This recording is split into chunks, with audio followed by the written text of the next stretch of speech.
Good morning. It is May 6th. Just moving the finishing herd for their morning move. That might be enough here for a day. I don't know. They're eating quite a bit. So they were just down here, and what I'm noticing is I was trying to get around the farm maybe once before I did any high density grazing or total grazing. But what I'm finding out is I'm remembering why I do a total graze, because what happens is this bed straw is going, I guess it might be a little past what they like. This is bed straw, and they'll eat it, but they're going to be selective. And if you have areas where there's a lot of bed straw, which luckily right here there's not too much, but they just leave this behind and they eat all the good stuff, and whatever they leave behind kind of has an advantage because it has less competition now because they ate everything else. So I really have to make them clean it up, everything, the bed straw and everything. That way everything, the good grass, has a better chance of coming back. So I was planning, maybe I should have started a week early grazing, a week earlier, but it is what it is, because they're really not eating the hay either. So I left them down here from pretty much this side of that little outcropping. There's not quite an acre there, but I left them there for 2 days. Yeah, 2 days. Plus they had this bale, and they really don't want to touch this baleage. And this is actually oatlage.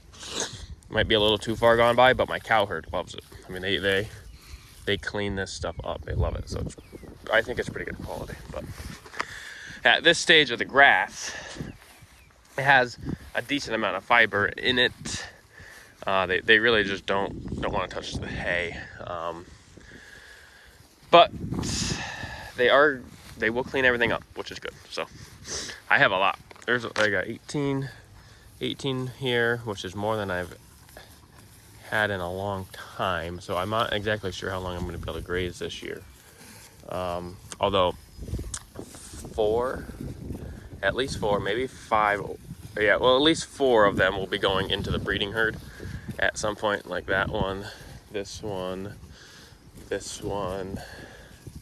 and that one. So that'll cut down a little bit, and then 7 other ones will be going to butcher, but not till October or late September maybe. So I might keep this one here. I have at least one open heifer up in the brood cow herd. So I might replace that one there that's walking away with the one that's open, and send the one that's open to the finishing herd down here. But what's up, Scarlet? These heifers that I raised that were born last year are really putting on some weight. Her mother too was really thin because she got a decent amount of milk, and as soon as I weaned her, her mother has really put the pounds back on. So that's a good sign. So got a lot of vetch in here in this one particular field, which is good. So it'll be good to capture some of the spring growth multiple times, because I've got at least 10, hopefully I get about 15 acres at least grazed kind of during the spring flush and that rapid growth, and this will kind of regrow. I do have a lot of grass ahead of me, so I'll be able to graze at least till August, I would think. Well, longer than that, because again, I'm going to be taking 4 out, and then maybe replacing one with another or something like that. But we do have more than we've ever had, which is good. And I don't want to buy hay, but I can just see the results already where I've already grazed, just how much more manure and urine is on the ground and already like helping the grass to regrow all the dark spots where the urine is. So the more cows, the faster you can kind of revamp your land. You know, if I had 2 cows, I'd probably never have to feed hay, only unless you get a foot of snow or something. Like, there'd be so much grass that I would never have to feed hay. But I would never be able to help the land either with only 2 cows not feeding any hay. That's the best, from what I found. Feeding hay, getting animal impact is the best way to turn around a pasture. So not the worst thing. Like, this is, I know it's hard to tell on camera, but I mean, look at the grass like around that cow or steer. I mean, we already got over a foot tall grass here, but it's just this one little area, right? Because there used to be a fence on this side of that tree. There was a barbed wire fence, so cows would get shade here and they would sit under here. So this has a lot of animal impact and a lot of urine and manure over the years. And this is why the grass is so great, because of the cows. Animal impact, manure, and urine.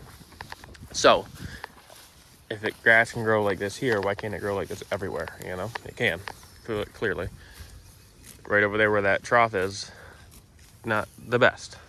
But if you get animal impact and manure and urine, it can. So you just takes more cows to do that. That's a nice heifer here, but these aren't tagged. I bought them this winter, so I don't know. They just weren't tagged. I gotta tag them, but they're very friendly. Anyways, 2 days this week. My fence was a little low, just a single wire, and she was on the other side of it. And it wasn't tight. It was low.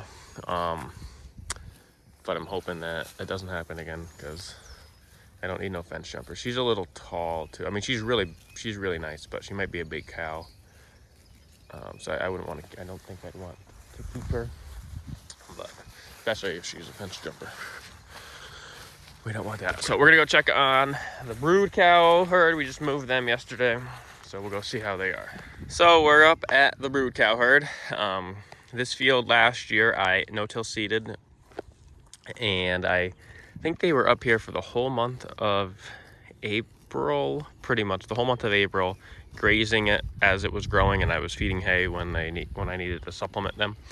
And I wanted to kind of hurt the grass that was already here. There really wasn't much grass here. It wasn't very good. So that's why I kind of kept them on this whole thing for a month, eating everything that was growing. That way when I no-tilled it, the seedlings, you know, they would have a little better chance. But it's not a great stand at all. Very poor still, even no-till seeding it. But the one thing that did take off, and it is everywhere, is clover. As you can see, there was 0 clover in this whole field. 0. And for whatever reason, the clover certainly liked it. So the grass that I seeded, not so much. There is a lot of Timothy in this field, as you can see. I think this might be Timothy coming up. I'm not sure. It's a late cool season, but I do know that.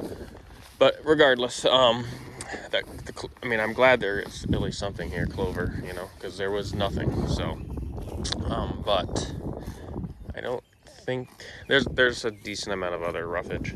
I don't think there's too much here to where they would blow. But this girl here, she's gonna be calving soon. She's real swollen up. She got some slime coming out. She doesn't have, her teats really aren't strutting too much, but she's probably the farthest slipped off so far. She's a great cow, so she's gonna be 10 this year. I should probably have her hooves trimmed. They're kind of long, so she has a hard time getting around. But let's see. So they were here since about 10 o'clock yesterday till today, so 22 hours. They got a pretty good graze on it, pretty good. And you can see, you know, they leave behind bed straw. So I'm gonna tighten them up just a hair, as you can see. That'll probably be a 12-hour move. I'll probably move them later, tighten them up even a little bit more. But it's a pretty good graze, pretty even. I wanted to get this field grazed off because I seeded it last year. and any new seedlings that are still kind of yet growing. I want to get whatever's has grown so far off and just give whatever's underneath a little better chance to grow, have a little less competition. So there is manure everywhere though. There's way too much protein here for them. They need some roughage, but they're not going to eat any. I could put hay out and they're not going to eat it, you know. There's nothing you really can do. Kind of the same situation with those other cows. So I mean, they might eat a little bit, you know, but not to where, not really enough, I don't think. But they might. What I might do is, I don't think those finishing herd cows are gonna eat the rest of that bale at all. So maybe I'll drive that up here, see if these guys pick on it. But there's manure everywhere, which is great. This is exactly what you want. Exactly what you want. So this passes through their system way too fast because there's a lot of protein. There's not enough fiber to kind of hold it back. That cow just bellered. It's a good sign that she'll be calving soon. She gets kind of ornery. But like right here, I know it's probably hard to see on the camera, but this is a perfect graze. It's exactly how I would want it. So hoping that I'm helping it. So we're supposed to get some rain today, so that'll be great too. Get a little more impact in with the cows' hooves. The ground's a little bit softer. So this whole field up here, this is decent. And then I have a field over here I know tilled in the fall. That's very poor. And I got a lot. I mean, there's close to 15 acres up here that just don't produce much. And trying to change that because that's a lot of land that, you know, can't really utilize. So with that, I think we'll get out of here. So thanks for watching.